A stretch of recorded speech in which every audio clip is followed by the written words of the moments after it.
At so ayan, hi guys! Welcome back sa channel natin at eto na si full chapter 1108. Pero ayan, bago nga tayo magsimula, ay kung bago ka pa lang sa channel natin, ay huwag mo kalimutan mag-subscribe at pakipindot na rin yung notification bell para ma-update ka every time na meron tayong bagong upload. So yun lang naman po at ulit, ay maraming salamat sa paghihintay. So huwag na natin patagalin pa, simulan na natin yan.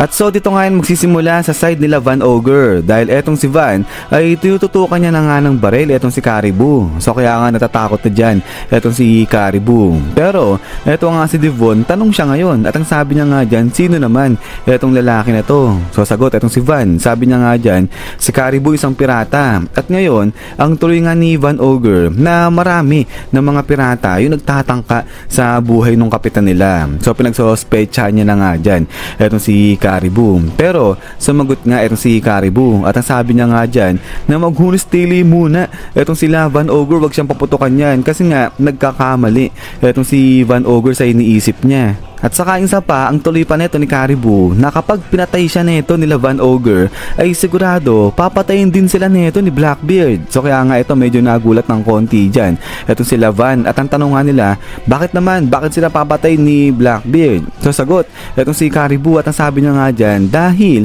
meron nga siyang valuable na information na gustong ibigay o i-share nga dito kay Blackbeard. So sa loob-loob neto ni Caribou ay hawak niya nga raw yung information tungkol doon sa mga ancient weapon, kala Shirahoshi at saka nga doon sa Pluton. So yung Straw Hat Pirates nga lang daw at saka siya yung nakakaalam kung saan matatagpuan yung mga yon. So yan yung pinangahawakan ni Caribou pero hindi niya pa nga binabanggit dito kala Van Ogre. So kaya nga itong sabi ni Caribou na kaya naman kapag hinayaan nila ito si Caribou na sumama sa kanila ay ibibigay niya nga dito kay Blackbeard yung information na yan. So kaya nga kung pwede ay sana nga raw pumayag na itong sila Van Ogre na isama itong si Caribou dyan sa grupo nila kasi nga sigurado magiging kagamit-gamit nga raw itong si Caribou dyan kay Blackbeard. At so habang nakikipagpakiusapan pa nga dito itong si Caribou dyan kala Van Ogre ay talo naman dito yan sa side na ng laban ng mga pacifistas at saka nga ng mga Marines. At so dito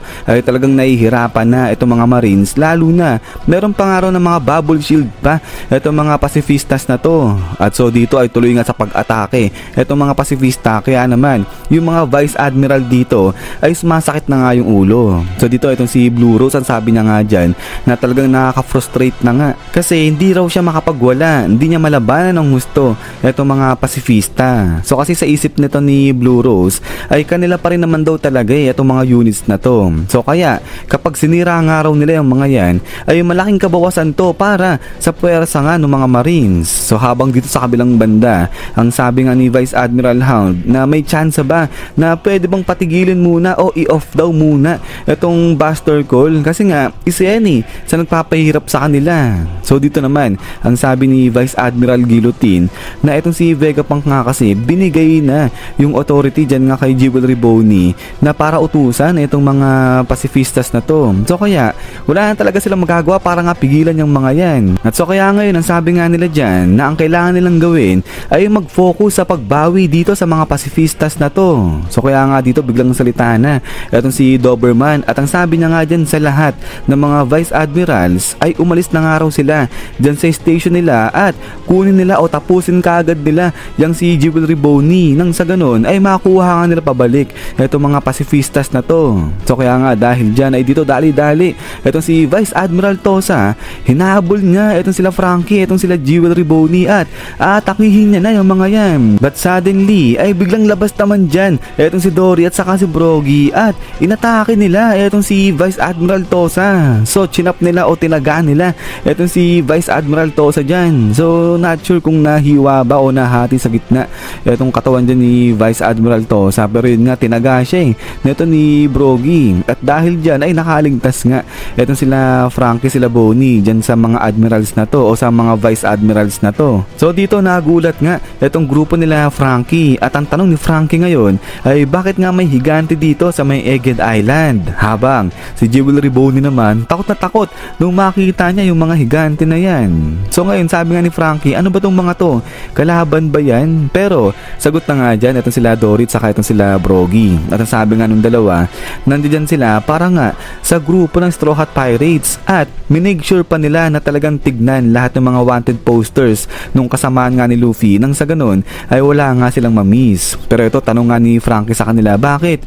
May galit daw ba sila dyan sa kapitan nila na si Luffy? So sagot itong dalawa at ang sabi nga nila dito na wala at gratitude pa nga yung meron sila dyan kay Luffy. So kaya naman, kung kaibigan nga raw sila ni Straw Hat Luffy ay titiyakin nila itong kaligtasan ngayon nila Frankie. At so dito biglang salita na itong si Boney. At ang sabi niya nga dyan na si Sanji, si Luffy at saka si Dr. Vegapunk nandoon na iwan. Pwede ba natulungan din sila nito ng dalawang higante dun? At so sagot itong si Brogy at ang sabi niya nga dyan na walang problema, babalikan nila sila Luffy at tutulungan yung mga yon. At then ay dito na nga nila binigay sa mga ibang higante pa etong si Frankie, si Atlas at saka etong si Boney at kasama pala dyan si Kuma. At so pagkatapos nito ay talo naman dito yan sa side na nila Luffy dahil eto nga kaharap na nila ngayon etong si Kizaru, pero kaharap na nga rin nila dyan etong si Saturn ngayon. So ito biglang salita etong si Luffy at ang sabi niya nga dyan na hindi pwedeng galawin si Dr. Vegapunk. Paano nila ililigtas etong si Dr. Vegapunk ngayon dyan?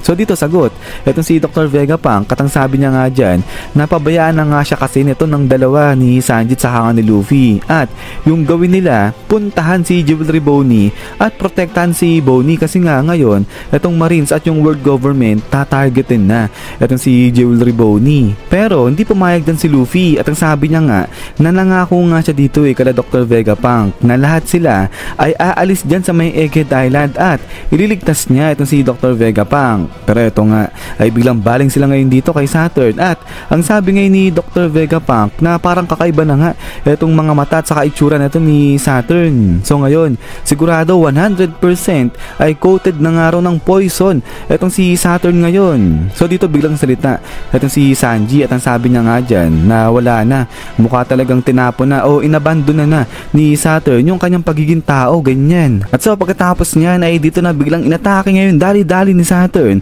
itong sila Luffy. So kaya ito si Sanji sinabihan ni Luffy na kunin na si Dr. Vegapunk at umalis na sila dyan. Pero eto nga biglang labas itong si Kizaru at bigla nang sinipa itong si Sanji ngayon. So kaya naman nabitawan ni Sanji itong pagkakahawak niya dyan kay Dr. Vegapunk, sabay biglang inispada ngayon ni Kizaru itong si Dr. Vegapunk ngayon. So sa pool na naman si Dr. Vegapunk dyan. So kagulo ngayon sila dito sa side nila Luffy, pero talagang tinatarget na neto nila Saturn sa ni Kizaru itong si Dr. Vegapunk. But suddenly ay eto nga si Luffy biglang pumagit na at eto bigla niyang grab ngayon etong si Kizaru at etong si Saturn ng sabay. So dito sabi nga ni Luffy sa dalawa na hindi niya hayaang umalis etong si Saturn sa si Kizaru dyan at si Sanji sa si Dr. Vegapunk magtuloy sila ngayon sa pagtakbo sa pag-alis dyan.